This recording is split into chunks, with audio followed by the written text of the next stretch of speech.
টাঙ্গাইলের কালিহাতী ও দেলদুয়ার উপজেলার অনেক এলাকায় শীতল পাটি তৈরি হয়।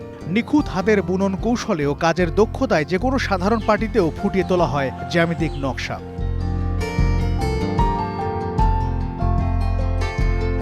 এছাড়া শীতল পাটির বেত দিয়ে তৈরি হয় bag, money bag, tissue box, office file, কলম, মিনার, মসজিদ, নৌকা, পালকি সহ নানাবিধ প্রয়োজনীয় জিনিস।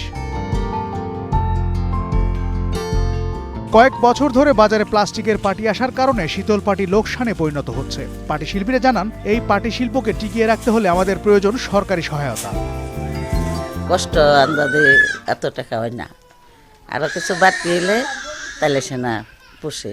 অনেকেরই চালান নাই, এই ব্যবসাটা করবার গেলে প্রচুর চালানের দরকার।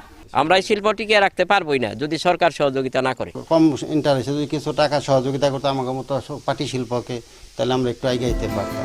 সম্ভাবনাময় পাটি শিল্পকে টিকিয়ে রাখতে বিসিক থেকে উদ্যোক্তাদের সহায়তা করার কথা জানিয়েছেন সংশ্লিষ্ট দপ্তরের কর্মকর্তারা। আমাদের যখন বাৎসরিক মেলা হয় এবং বিভিন্ন মেলায় এদেরকে আমরা আমন্ত্রণ জানিয়ে থাকি, এরা মেলায় আসা উদ্যোক্তা হিসাবে এরা অংশগ্রহণ করে এবং এদের প্রচার প্রসারের জন্য আমরা বিভিন্ন ব্যবস্থা করে থাকি এবং আর্থিক প্রণোদনা যেটা আমাদের ঋণ সুবিধা স্বল্প সুদে এদেরকে আমরা দিয়ে থাকি এবং আমাদের কাছে আসলে প্রশিক্ষণেরও হেড অফিসেও বিভিন্ন প্রশিক্ষণের ব্যবস্থা আছে। আমাদের এখানেও দক্ষতা উন্নয়ন প্রশিক্ষণ কেন্দ্র আছে। প্রয়োজনীয় সরকারি সহায়তা পেলে টাঙ্গাইলের শীতল পাটি আবারও তার অতীত ঐতিহ্য ফিরে পাবে, এমনটাই আশা সংশ্লিষ্টদের। জাফর আহমেদ শিমুল, গ্রিন নিউজ ডেস্ক।